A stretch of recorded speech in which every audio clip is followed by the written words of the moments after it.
Vous dites effectivement qu'il y a ce rapport de force, en tout cas cette volonté d'être médiateur dans l'histoire, mais c'est vrai que se pose cette question de la médiation et donc du coup peut-être de la formation aussi des professeurs, parce que on voit bien que manifestement la médiation n'a pas fonctionné, hein, qu'elle n'a pas réussi à avoir les bons mots, en tout cas certainement pas pour pouvoir apaiser Évaël ni sa famille. Donc quelle est la situation en fait? Est-ce que ces professeurs aussi se retrouvent complètement démunis et peut-être se posent la question, pardon, il y a plusieurs questions en une, mais aussi la question de savoir si peut-être c'est de croire que les enseignants sont toujours du bon côté, finalement. Ça peut arriver aussi d'avoir des enseignants défaillants.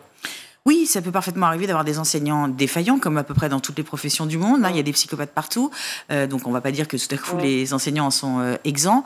Mais en effet, je pense que c'est vraiment aussi une histoire d'impuissance de ces équipes éducatives qui se retrouvent face à des situations extrêmement complexes d'un point de vue interactionnel, qui sont absolument pas formées, il faut être très clair là-dessus, et qui du coup font un peu comme ils sentent, comme ils peuvent. Et parfois, ça crée vraiment des choses absolument dramatiques, parce que je pense qu'on n'a pas une analyse suffisamment fouillée de ce phénomène. Pourquoi? Parce que c'est un phénomène qui en effet génère énormément d'émotions, ce qui est logique, parfaitement écologique, même d'une certaine manière. Il faut qu'on soit tous très indignés, mais ça ne suffit pas, en fait, les émotions. Les bons sentiments, ça ne suffit pas. Il faut aussi avoir, en effet, une vision, je dirais, un peu étayée par des sciences humaines pour regarder ce phénomène, pas seulement par des émotions et par de vagues croyances, en fait, sur les relations. Et notamment, ce que je crois, et qui est un impensé, parce que je sais que c'est douloureux de l'entendre, mais au moment où il harcèle, comme on en a déjà parlé ici, l'enfant harceleur, il éprouve du plaisir. C'est son émotion. Tous les témoignages dans ce sens, lorsque en effet les faits de harcèlement sont arrêtés et qu'on interroge d'anciens harceleurs, ils expliquent à quel point ça crée quelque chose de l'ordre de l'euphorie totalement narcissique. Mais là, on parle à l'enfant. C'est pareil pour un adulte ?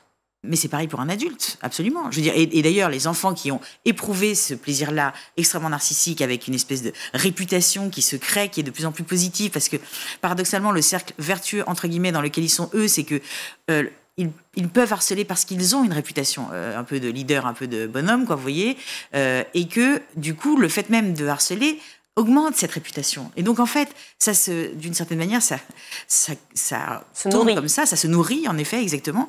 Et le problème, comme vous le dites, c'est qu'en effet, à partir du moment où il n'y a rien qui vient, d'une certaine manière, créer une conséquence un peu désagréable sur ce cercle vertueux de leur point de vue, je mets tous les guillemets du monde, eh bien, ils font l'apprentissage que la violence, la cruauté, l'agressivité, ça a de l'impact, ça génère des résultats positifs. Et donc, ils vont continuer plus grand. Moi, nous sommes chez A180°, on est référent santé au travail, et on reçoit beaucoup d'adultes qui sont dans des situations similaires sur un plan professionnel et qui commencent la consultation en disant « depuis toujours, en fait, il m'arrive ça ». Donc, je crois que c'est vraiment extrêmement important qu'on puisse, au contraire, pour, encore une fois, rééquilibrer cette escalade complémentaire, se mettre à côté des enfants harcelés pour leur redonner du pouvoir sur cette relation, pour que, dans le même temps, eh bien, l'enfant harceleur baisse aussi, lui, dans cette relation dysfonctionnelle. Et c'est pas du tout ce qui est, pour l'instant, envisagé.